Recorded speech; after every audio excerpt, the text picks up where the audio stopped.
No, stay where you are. Do not break the stillness of this moment, for this is a time of mystery, a time when imagination is free and moves forward swiftly, silently. This is the Haunting Hour.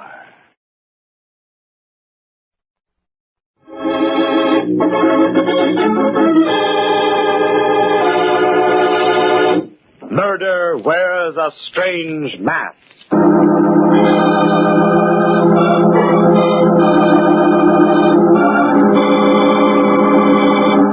Every highway and byway is destiny's trail, and where it leads and what lies ahead is destiny's secret. Down a dark road speeds a car, bearing in it two who are destiny's children. Oh, they don't know it. To themselves, they are two people on their way to a masquerade ball. Steve Raymond and his fiancée, Marcia Phillips, heading for an evening of gaiety and laughter. But they are destined to spend a strange, macabre evening in fear. For one of the guests at the masquerade is death. You're rather fetching in your gypsy costume, Marcia. In a moment, I'll be tempted to read your mind. Well, there isn't much I can hide from you, darling. Your womanly instincts are quite remarkable. Especially where Joan Williams is concerned? Oh, now look here, Marcia. I must admit this magician's disguise of mine isn't too effective. For one thing, it hasn't helped me to change your disposition. Steve. But if you will, my dear, please try to check your suspicions at the door. Fortunately, we're not married as yet, and Ben Carter's masquerade promises too good a time for you to spoil. At the risk of being stubborn, dear, I'm curious to know what you see in her. Or perhaps you can tell me why Roy Benson is still madly pursuing her. I guess he never stopped loving her. He was her first husband. Just the same, Steve, dear. If I so much as see you go near her tonight, I might be tempted to drop a potent mixture in the punch bowl. Oh, be careful with your predictions, darling. You're a gypsy fortune teller tonight, and I'd rather not see you proven accurate. That's up to you, Steve. You're a little early with your masquerade, Marcia. Wait till we get to Ben's place. Then you can feed strychnine to Joan Williams and all my other loves.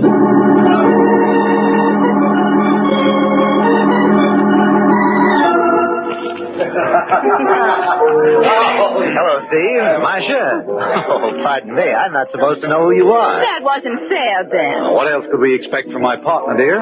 He knows every hair on my head. Well, don't fear. I won't give you away. Well, you both look perfect. You've adopted a rather simple costume, Ben. I've used this clown suit for 15 years. It's a durable disguise. Good heavens. What's that fellow in the black tights and shirt supposed to be? No, he's posing as a royal executioner. Who can it be, Steve? It's hard to tell from here. I don't seem to recognize him. Steve, I've simply got to find out who that executioner is. Oh, now, Marcia. He's just over there. Can't you wait till midnight? Quiet, here he is.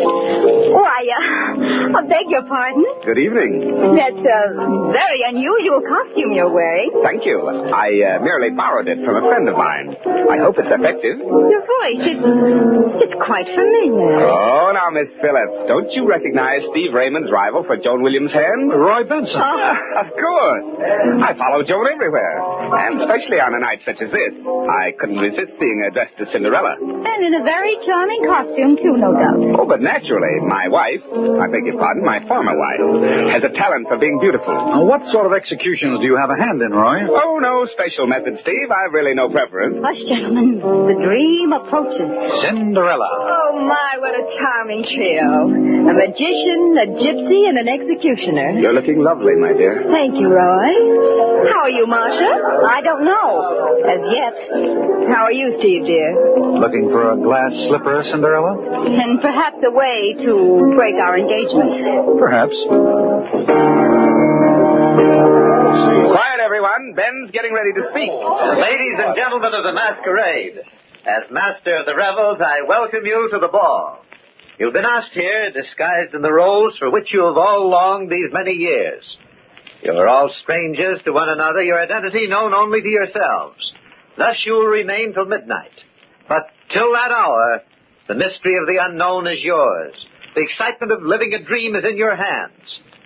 I see a magician here, a peasant, a statesman, a clown such as myself, and, oh, there's Cinderella, who at midnight will find that dreams must end. But until the clock strikes, give yourselves to music and wine and dancing.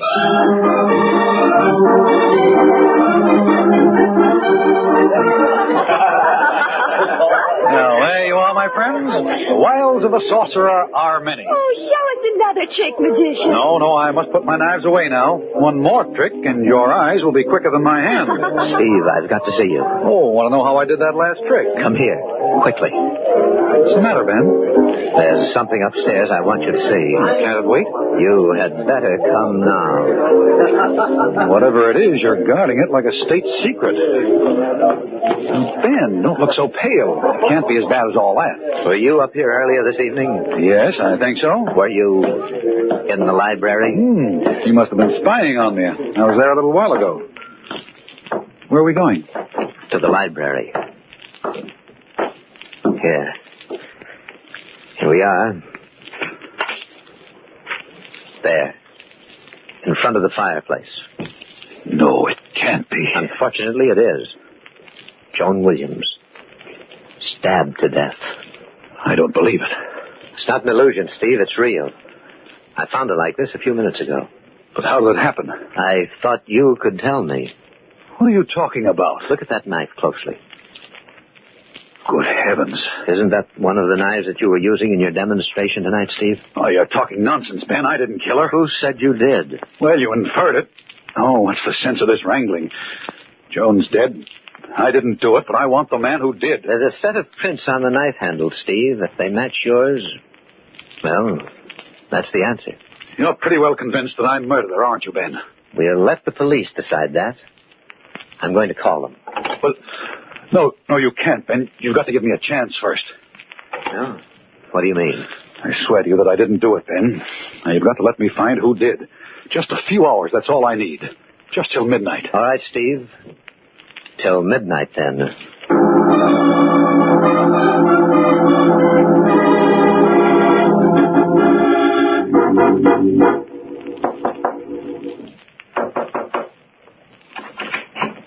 Hello, darling. Who's in the library with you? Oh, come in quickly. Ben told me that you were hiding away in here. No! Steve, you killed her. No, I didn't do it. I'm wondering if you did. Don't be a fool, Steve. You can't get away with murder that easily. I had no motive, Marcia. Unfortunately, you did. Does anyone else know she's dead? Ben found the body. And he's called the police. No, he's given me till midnight to find the murderer. Oh, what a complete waste of time. Not altogether, Marcia. Have you forgotten your prediction earlier this evening? That's of no importance. I'll admit I'm glad she's dead. But my wishing it didn't put that knife in her back. That remains to be seen, darling. Let's get it over and said with, Steve. I hope you're guilty. I hope they hang you. You've treated me like a fool. You ask for everything you're going to get. I didn't know you could be so vicious, Marcia. I only hope that I'll be able to testify against you. Thank you, my sweet. I'm not interrupting, am I? No, I'm leaving. Good luck, Steve. Don't go too far away, Marcia. You might be very helpful to me. I'll be here when the police come. So long, Marcia. Well, we both lose, Roy. Yes, so Ben told me. He also said he thinks you did it, but I don't agree. Thanks. But how about some evidence? Haven't you any ideas at all? No, but that executioner's costume of yours worries me. I'm sorry, Steve, but this is my night off. My record's as clean as yours. How about Ben? I can't figure out a motive for him. Well, he's my business partner. He might be trying to pin this on me. Very weak, old pal. Did you have a motive? Well, I wanted her to marry me again, but she refused. Said she was waiting for you to make up your mind. The police could claim I killed Joan to get her out of the way.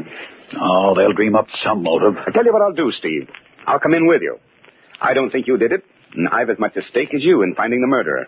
Thanks, Roy, but we've got to work fast. I want to talk to Marcia. She had a pretty good motive for killing Joan. Yes, jealousy is still fashionable, Roy. That's a good lead. You'd better quiz Ben. See what you can find. He's been pretty anxious to call the police. I wonder what he's hiding. Suppose you rattle a skeleton or two in his closet, Steve. Maybe we'll come up with a murderer.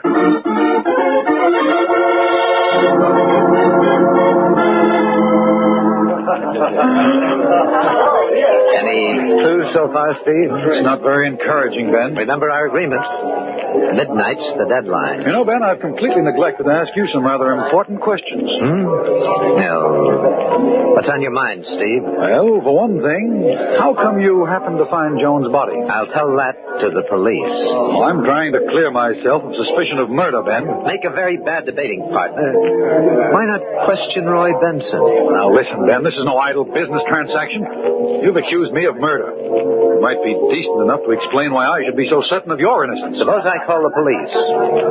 Right now, Steve, let them settle the question of where the guilt belongs. You promised to hold off till midnight. Very well, then, but you might do better trying to clear yourself than just standing here arguing. Goodbye. Where are you going? I have an appointment with an executioner. Want to come along?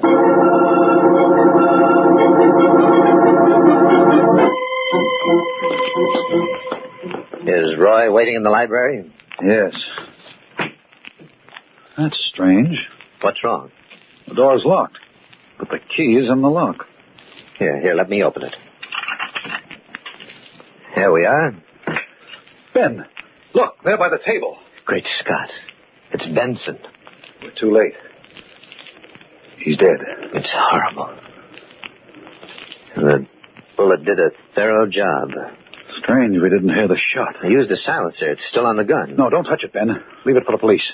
I want to apologize, Steve. You're completely innocent. How do you know? Well, it's obvious now. Roy killed Joan probably because he was incensed at her refusal to marry him again. Then he committed suicide at the realization of what he'd done. Well, that's a logical explanation, Ben, and it clears me completely, but I can't accept it. Why not? Because Roy didn't commit suicide. Steve, look at the layout of the room yourself. The gun's in his right hand. He was shot in the right temple. And the body of his victim's beside him. Very neat deduction, but you left out the one flaw. What's that? The door to this room was locked from the outside. Obviously, death was instantaneous. If Roy had shot himself, he couldn't have locked the door from the other side. Yes, you're right. I unlocked that door myself. Yes, Roy Benson was murdered, and the killer must have been frightened away while he was locking the door. Then you're still implicated. But it's a rather gruesome joke on you. Somebody killed the executioner. A murderer has a sense of humor. Fine.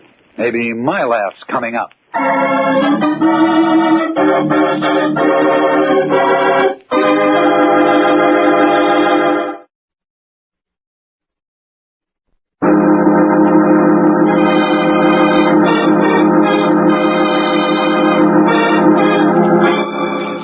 Destiny's Highway has led Stephen Raymond and his fiancée, Marcia Williams, to the home of Steve's partner, Ben Carter, where a masquerade ball is in progress. It is a house of gaiety. Music and laughter pervade the lower floor. Yes, downstairs there is revelry, but upstairs, death. In the library lie the bodies of Joan Williams and Roy Benson, her ex-husband. Steve Raymond, who has come to the masquerade dressed as a magician, is the chief suspect. For while Roy Benson was shot, the knife found in Joan Williams' body was used in Steve's magic act. Ben Carter, Steve's host, has promised to wait until midnight before calling the police, in order that Steve might find sufficient evidence to exonerate himself and perhaps find the real murderer. Steve is alone with Ben Carter. They're talking. It's not very far from midnight, Steve. Well, until they unmask Ben, I have a chance to find the murderer. The same person killed them both. The knife that killed Joan was yours. But whose gun was it? Well, the police can trace the registry. That's impossible. The serial number was filed off. How do you know that? I examined the gun while we were upstairs. But I had told you not to, Ben. I wanted the police to find things untouched. I was only trying to help you, Steve. After all, you're the only one on whom the police can build a case. Remember, it was your knife that killed Joan. Well, whoever stole that knife from me killed Joan and Roy. Better use your magician's get-up of yours, Steve, and see if you can pull a murderer out of your top hat. Yes, I'm going back to the party and do just that.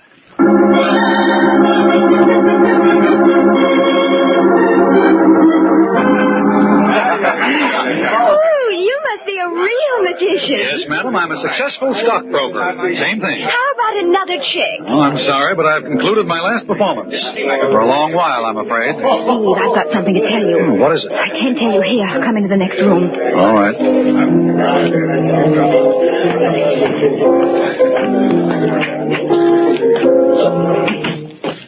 Steve, I think I know who killed Joan and Roy. Good girl. Who? Ben Carter. Are you sure? Practically. I was in the library looking at Joan's body, and I heard somebody in the next room. I turned out the lights and hid behind a large chair next to the fireplace. Did he come into the library? Yes. It was pitch black without the lights, but he had a flashlight with him. He played the light all over the floor as if he were looking for something. Do you know what it was? No, Steve. I was afraid to look out from behind the chair for fear he'd see me. How long was he there? Oh, about 5 minutes. I don't think he found what he was searching for, though. When he left the room, he muttered something about coming back later. Did you come right down here after he left? Oh, no. Right after he left the room, I went to the phone and called the police.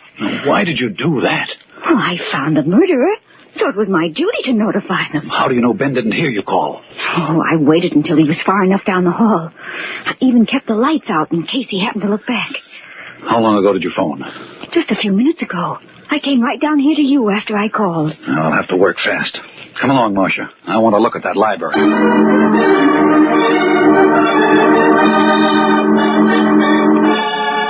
Oh, no light showing under the door. Let's go in. Nothing's been touched since I was here. Now, what could Ben have been searching for? Well, perhaps he dropped something when he killed Joan and Roy. Yes, possibly, but what? Steve, look. There. Under that chair near the fireplace. Yes, I see it. What is it? A large black button. I recognize that. Didn't you notice that one of the buttons on Ben's clown suit was missing? Yes, you're right, Marcia. There. Doesn't that prove his guilt? Well, not necessarily. The thing that still interests me is his certainty that my fingerprints are on the handle of the knife that killed Joan. Well, how could it have been used without disturbing your prints? By wearing gloves and using the blade part of the knife for throwing. That's very clever of you, darling. If my prints are still on that knife handle, they were placed there when I used the weapon in my little act downstairs. When it was stolen from me, the prints were very carefully preserved. What are you going to do? I'm going to make a call, try to get some information on fingerprints. Let me have the inspector, please. Wait a minute. Someone's on the other extension. Who is it? Ben. He's decided not to wait till midnight as he promised me. He's a little worried. Listen. Inspector Boland, this is Ben Carter, 116 Ocean Road. Yes, Mr. Carter. There have been 2 murders in my house. You'd better send someone out immediately. 2 murders? Both at the same time? No, they happened separately. What's going on up there? Please hurry. The murderer's still in the house. I'll watch him till you get here. We'll lock the doors. I want no one to leave before I get there. Crazy? He's giving himself up. I'm afraid he's not, Marcia. He's determined to prove me guilty. Oh, he hasn't a chance. Hasn't he? What proof do we have? Well, I saw him in this room. When Joan and Roy were killed? Of course not. But why was he sneaking around in here looking for this lost button? And whatever the reason, I'm afraid my goose and I are cooked quite thoroughly. Oh, no, you're not. Hey, where are you going? Quiet. There's someone at the door. I think you ought to know I called the police. They'll be here shortly. Yes, I know. We heard you on the phone, Ben. I wouldn't advise either of you to leave the house. Why don't you stop all this pretense, Ben? We know you killed Joan and Roy. Marcia's still loyal to you, Steve. I was behind this chair earlier this evening when you came up here prowling around with a flashlight. Well, why didn't you help me find what I was searching for? Was it this? Yes. Yes, the button from my costume. Please give it to me. Oh, no. This goes to the police.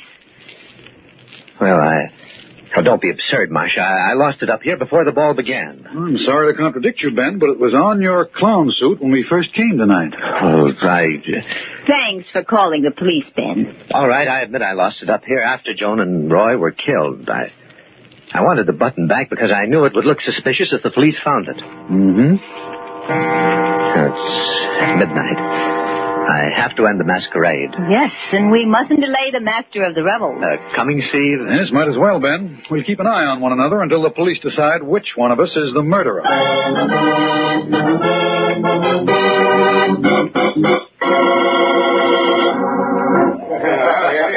Ladies and gentlemen of the masquerade, the time has come when you must leave the mystery of the unknown and return to the reality of the present. The peasant will become a wealthy man, the clown a respected philosopher, the beggar a statesman. This is the moment. Unmask, please. Ben, the police are in the hall. Take care of them for a minute, Steve. I'll be right back. Oh, I'll give them all the clues they require. Well, what's the delay? Mr. Carter will be here in just a moment, Inspector. My name's Steve Raymond. I believe that Mr. Carter considers me the principal suspect. Did you do it? No. I hope you'll believe me. I believe no one, only evidence. Would you care to see the bodies? I want to see Mr. Carter first. Come on, Inspector. That came from the garden. And that's where we're heading for. Let's go.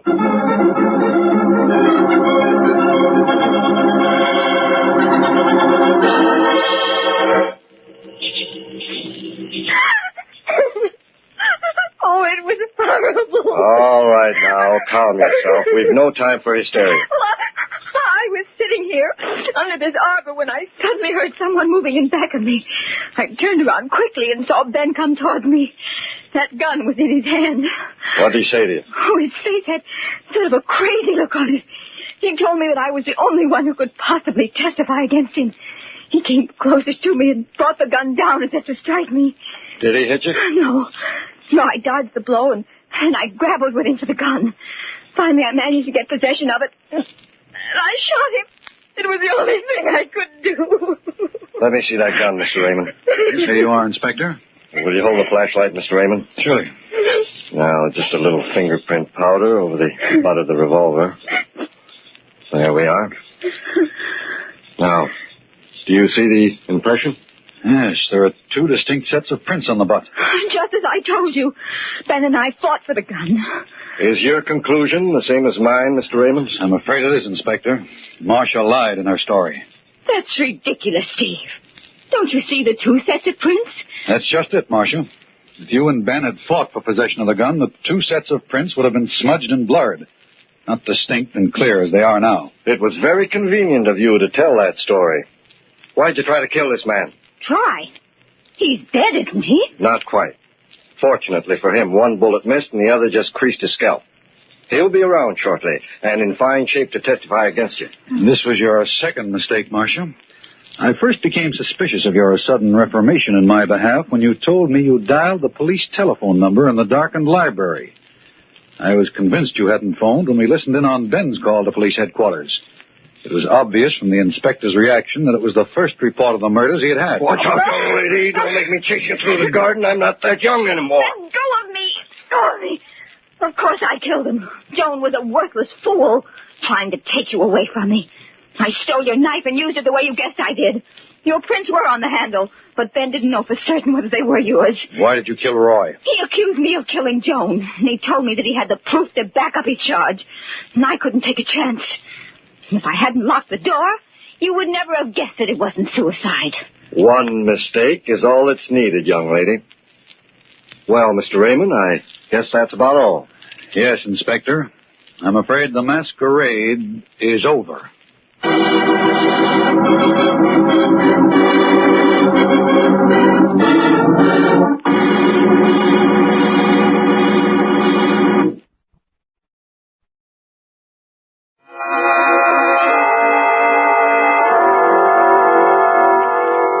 From shadows and stillness, mystery weaves a spell of strangest fascination, charging the mind with doubts and fears.